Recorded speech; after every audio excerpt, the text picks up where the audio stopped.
በጣም ይገርማል። አዛኝ መስለው ጨዋ መስለው በቃ አላ አይደል ሀሳብ መስለው የማይሆን ንግግር ሲናገሩ እንደማየት የሚያናድድ የሚያበሳጭ ነገር የለም።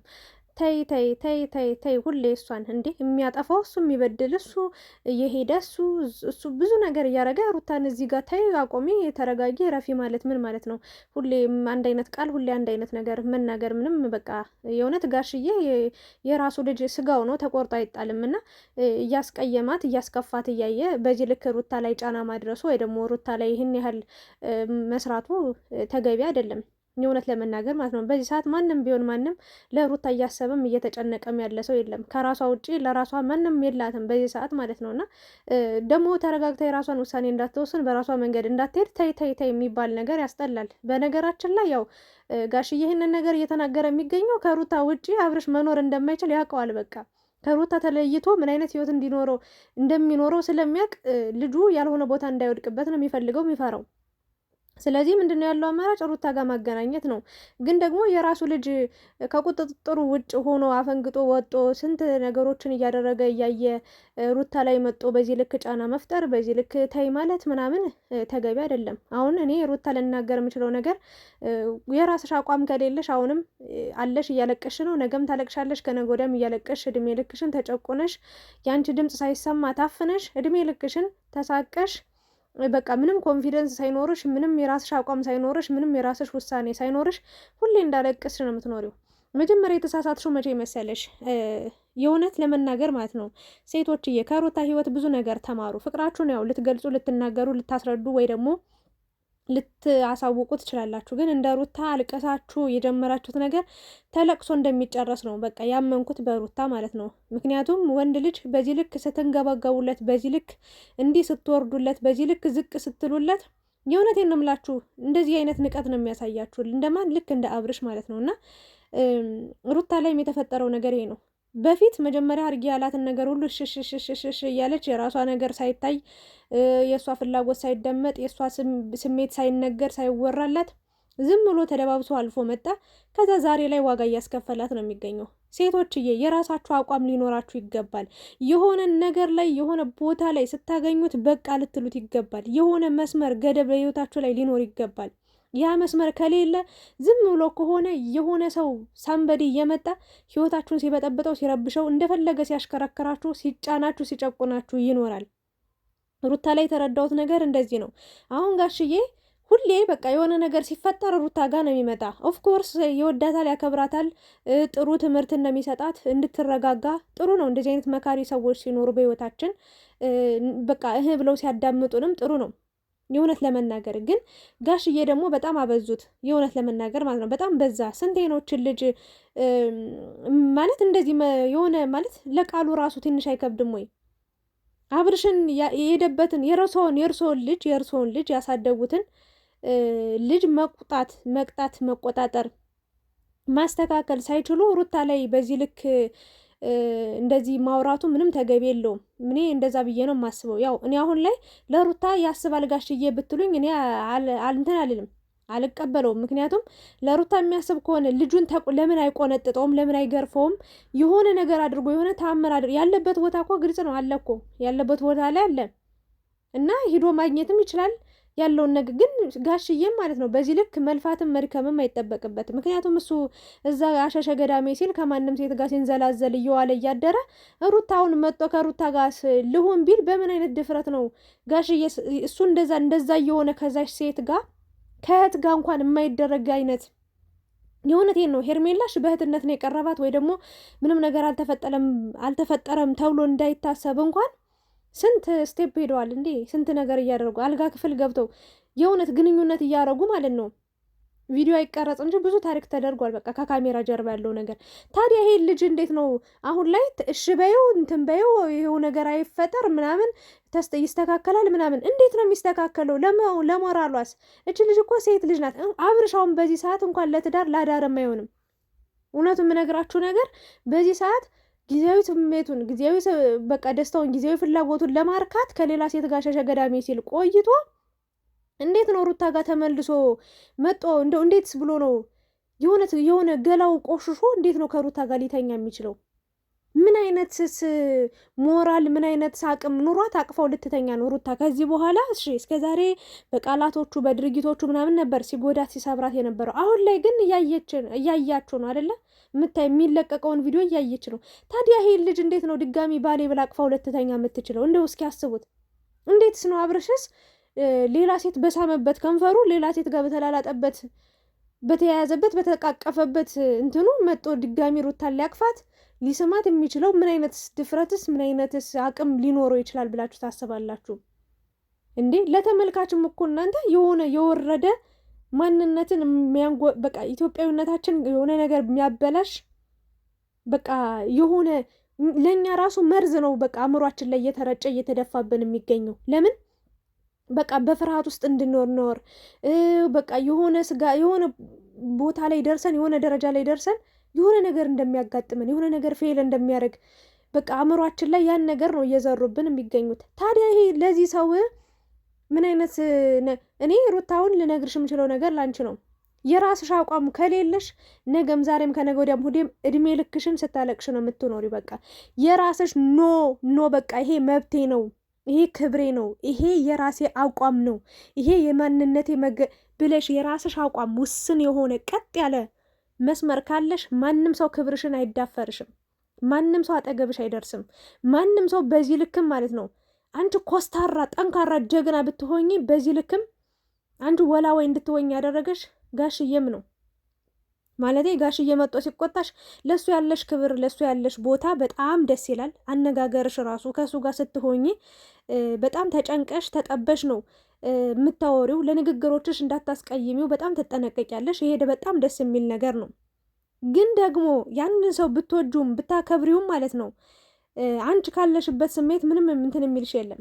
አንቺ ያለሽበትን ቦታ በአንቺ ጫማ ስር ሆኖ የሚረዳሽ ሰው የለም። እና ጋሽዬ ተይው እንደዚህ ምናምን ሲልሽ ድጋሚ ደግሞ ሀሳብሽን ትቀይሪያለሽ። እንዲህ ነው ተብሎ ሀሳብ ሲሰጥሽ ድጋሚ ደግሞ ዙረሽ እዛው ነው ያለሽው። መቼ ነው አንቺ ለራስሽ የምትኖሪ?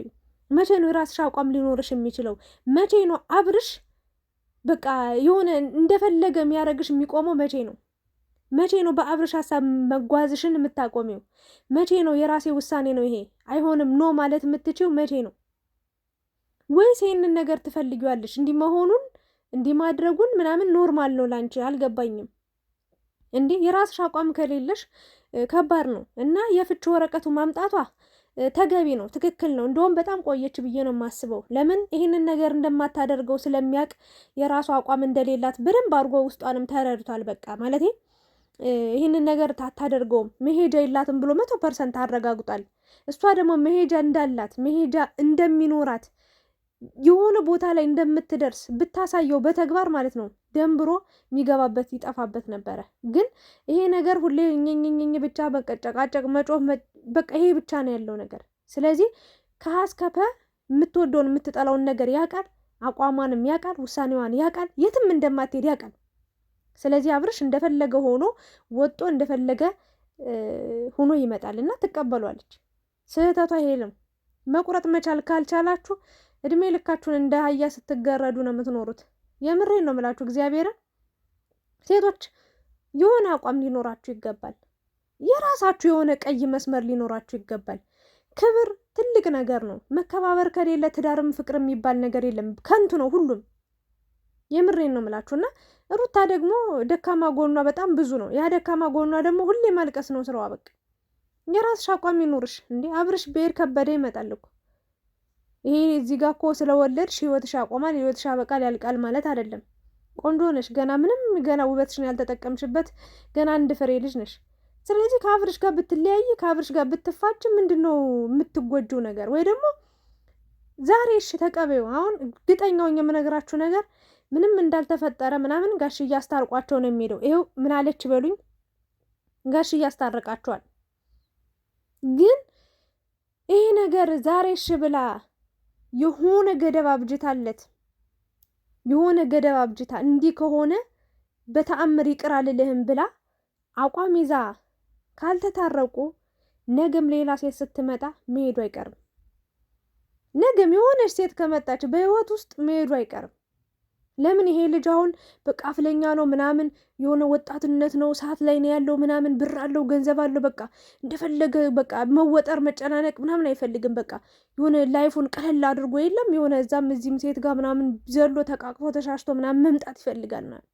ይሄ ደግሞ ጊዜያዊ ነው። ግን ስብስብ አድርጋ ማንነትን፣ ኑሮን፣ ህይወትን ጥሩ ነገርን ያሳየች ሩታ ነበረች። ለእሷ ብታስብ ብትጨነቅ ትዳሬ ብትል ለብዙ ሰዎችም አስተማሪ ትሆን ነበር። ስለዚህ እኔ ልናገር የምችለው ነገር ሩታ የፍች ወረቀት አምጥታለች። ግን ጋሽዬ ይህን ነገር መቀበልም ማድረግም አልፈለገም። ለምን ልጁ ተሰብስቦ ትዳር ውስጥ እንዲቀመጥ ይፈልጋላ። ወደዛ ወደዚህ እንዲሄድ አይፈልግም። ግን ደግሞ አብርሽን ደግሞ ማስተካከል አልፈለግም ወይ ደግሞ አልቻለም። እና እኔ አስተካክላለሁ ቆይ በቃ እስከዛ እኔ ጋር ሁኚ ምናምን ነው እያላት የሚገኘው። በእርግጥ የሆነ ነገር እንደሚያደርግ አውቃለሁ። እኔ መለያየትን አልመኝም አልመርጥም። የሆነት ለመናገር እግዚአብሔርን ነው የምላችሁ። ሰዎች ባለትዳር ቆይተው በቃ በፍቅር ታይማቸው ያ ሁሉ ጊዜ ጥሩ የሚባሉ ጊዜያቶችን አሳልፈው ከዛ የሆነ ሰዓት ላይ እንዲህ በቃ ትዳራቸው ፈርሶ ሳይ ይከፋኛል። ግን እንደ ሩታና እንደ አብርሽ አይነት ትዳር ከሆነ ቢፈራርስም ቢጠፋም ቢተንም በቃ ምንም ማለት አይደለም። ምክንያቱም እሱ የሄደበትን ርቀት እዩ፣ ሩታ ያለችበትን ቦታ እዩ። ይሄ ያሳምማል። ብዙ ሰውም ተቃውሞ እያቀረበበት ነው የሚገኘው። የብልግና ጥግ በቃ ስርዓት ያልበኝነት አንዳንዴ ማለት ነው የሆነ ገንዘብ መያዝ እንደዚህ የሚያስደርግ ከሆነ በቃ የሆነት እግዚአብሔርን ነው የምላችሁ ይቅር ድህነቴን እመርጣለሁ። በእውነት ነው የምላችሁ። እና ጋሽዬ እንግዲህ ፍቺ ወረቀቱን እንዲፈረም ምናምን በደንብ ሀሳብ አልሰጠም። ግን ደግሞ ያው የሆነ ልየው እስኪ ምናምን ብሎ ሩታን ለማረጋጋት ነው የሞከረው። ሩታ በአቋምሽ ጽኚ፣ አቋም የራስሽ ውሳኔ ይኑርሽ። እንዲህ ስታለቅሽ እድሜ ልክሽን የበታች ሆነሽ እድሜ ልክሽን የትም አትሄጂም ተብለሽ እንዲረማመድብሽ እንዲጫወትብሽ አትፍቀጂ። የምሬን ነው የምልሽ። የራስሽ አቋም ሊኖርሽ ይገባል። አብርሽን ወደዚህም ወደዛ መማያስብል በቃ ትክክለኛ የሆነ ከባድ ውሳኔ ወስኝበት። ከዛ ምን እንደሚሆን ታያለሽ። እግርሽን ስሞ ነው የሚመጣው ተንበርክኮ። ያላንቺ ህይወትን እንዴት መኖር እንደሚችል አያውቅም። አንድ እርምጃ አይራመድም። እርግጠኛውን የምነግርሽ ነገር ሄርሜላ ከ1 ሳምንት በላይ አብሯት ቆይ ድራሿ ይጠፋል። ያኔ መሄጃ መግቢያ መውጫ ሲያጣ ተንበርክኮ እግርሽን ስሞ ይመጣል። ግን የራስሽ አቋም ሲኖርሽ ነው። ዝም ብለሽ የምትዋላዊ ከሆነ አሁን እንደው እዩ ስንት ስታሽቃብጥ ሄርሜላና አብርሽ አንድ ላይ እንዲሆኑ ስንት ስታሽቃብጥ ቆይተ እንደዛ ነው እንደዚህ ነው እያልክ ስንት ሀሳብ ስታግዝ ይሄ ይሻላል በዚህ ይወጣል በዚህ ይገባል እንዲያርጊው እንደዚህ አርጊው እያላችሁ ሄርሜላን እየገፋፋችሁ እዚህ ደረጃ ላይ አድርሳችሁ ዛሬ ደግሞ ልክ እንደ አዲስ ሩታን ተይ በቃ እንደዚህ አታድርጊ። ኧረ እባክህ ሄርሜላ ነገ ጥላው እንደምትሄድ እርግጠኛ ስለሆንክ ነገው ጓደኛችሁ እንዳይጎዳ በቃ የሆነ ቦታ እንዳይደርስ በቃ ከሩታ ጋር ከተለያየ የሚገጥመውን መጥፎ ነገር ስለምታቅ ዛሬ መጠኝኝ ትላለህ። ያኔ ታዲያ ለምን ያልሆነ ስህተት ሲሰራ የፈለገ ነገር ይሁን ብትጣሉም ምን ብትሉም ግን በዚህ ልክ ከሴት ጋር መቀራረብ የለብም። በዚህ ልክ እንደዚህ አይነት አክት ማድረግ የለብም። በዚህ ልክ ሩታን ባቀፍክበት እጅ ሌላ ሴት ማቀፍ የለብም። ሩታን በሳምካቸው ከንፈሮች ሌላ ሴት ማቀፍ መሳም የለብህም ብላችሁ ማስቆም ስትችሉ ጸጥ ብላችሁ እስካሁን እንደ ጥሩ ነገር እንዳደረገ እያጀባችሁት እንዳጃቢ እንደ ጋርድ ከኋላ እየተከተላችሁ አንዴ ካሜራ አንዴ ምን እያላችሁ በዚህ ውጡ በዚህ ጊው እንደዚህ አድርጉ ተሳሳሙ ተቃቃፉ እያላችሁ አልጋ እያነጣፋችሁ እየሰጣችሁ ዛሬ ላይ ግን መጠሩታን በቃ እንድድል ስጭው እንደዚህ ተረጋጊ ቶሎ አትወስኝ ምናምን አስበሽበት ይሻላል ምናምን የምትለው ምድረ ለቃቃሚ ውሾች ሁላስ የምሬን ነው። በጣም አጨብጫቢዎቹ ብዙ ናችሁ እና በጣም ይገርመኛል። እና ሩታ እሱን ቁመሽ ራሱ መስማትሽ ከሱ ጋር ማውራትሽ ራሱ በጣም ገርሞኛል። እና የሚጎዳሽን አታቂ ለይተሽ የሚጠቅምሽን ለይተሽ አታቂም። ይሄ ነገር ደግሞ ራስሽን እያስጣለሽ ነው፣ ራስሽን እየጎዳሽ ነው። ስለዚህ ውሳኔ ላይ ድረሽ። እንዴ እስከ መቼ ነው እንዲህ የምትለማመጩ? ይሄድ ከፈለገ ጥርግ ይበል። እንዴ ወንድ ጠፋ እንዲ ዓለም ላይ ጥሩ አፍቃሪ ጥሩ ልብ ያለው እንጂ እንደዚህ አይነት ልብ ያለውን ሰውማ ሰብስቤ 10 አመጣልሻለሁ ሆ ይሄ ነገር ነው። እና ጋሽዬ ደስ ያላለኝ ነገር ምንድን ነው? ሁሌ ሩታን መቆጣት የለብንም። በቃ የለባቸውም። ልጃቸውን ይቆንጥጡ፣ መማታትን መግረፍም ካለባቸው ይግረፉ። ግን እንደዛም ሆኖ አይቻልም፣ አይሆንም። በግዴታ ሩታ ጋር ሁን፣ በግዴታ ትዳርን ያዝ አይባልም። ራሱ ልቡ መክሮት እስካልመጣ ድረስ አሁን ጋሽዬ ተቆጥቼ እንደዚህ ያደርገዋለሁ። ስንት ሺህ ጊዜ እኮ ተቆጡት መከሩት እኮ አይደል እንዴ? አልተመለሰም። ስለዚህ ራሱ ልቡ የሚፈቅደውን ነገር የሚያስደስተውን ነገር ያድርግ። ማንም ሰውም እሱንም ሊቆጣጠረው በቃ በዚህ ልክ ሊያጨናንቀው አይገባም። ሩታ አሁን ላይ ደግሞ በጋሽዬ ግፊፊት አብሮ መጥቶ ይቅርታ ጠይቆ አብሯት የሚሆን ከሆነ አስቸጋሪ ነው። የራሱ ልብ ካልመከረው የራሱ ፍላጎት ነው የሚወስነው። ነገ ጥሏት ወጦ መሄድ አይቀርም፣ እየወጣ ማደሩ አይቀርም። እንደፈለገ በቃ እባክሽ ምንም አታመጭም እያለ እንደፈለገ ነው የሚሆንባት። ስለዚህች ልጅ ብቻዋንም እኮ መኖር ትችላለች እንዴ! ሆ በጣም ይገርማል። እና በማታው ቪዲዮ ደግሞ እስኪ ተመልሰን እንመጣለን። አብርሽ ደግሞ ምን አዲስ ነገር ይዞ እንደሚመጣ እንግዲህ የምናየው ይሆናል። እናቴ እነሱ አለ ሌላ ዓለም ሌላ ታሪክ ውስጥ ናቸው። ጋሽዬ እዚህ ጋር ሩታ ነኝኝኝኝ በጣም ከባድ ነው።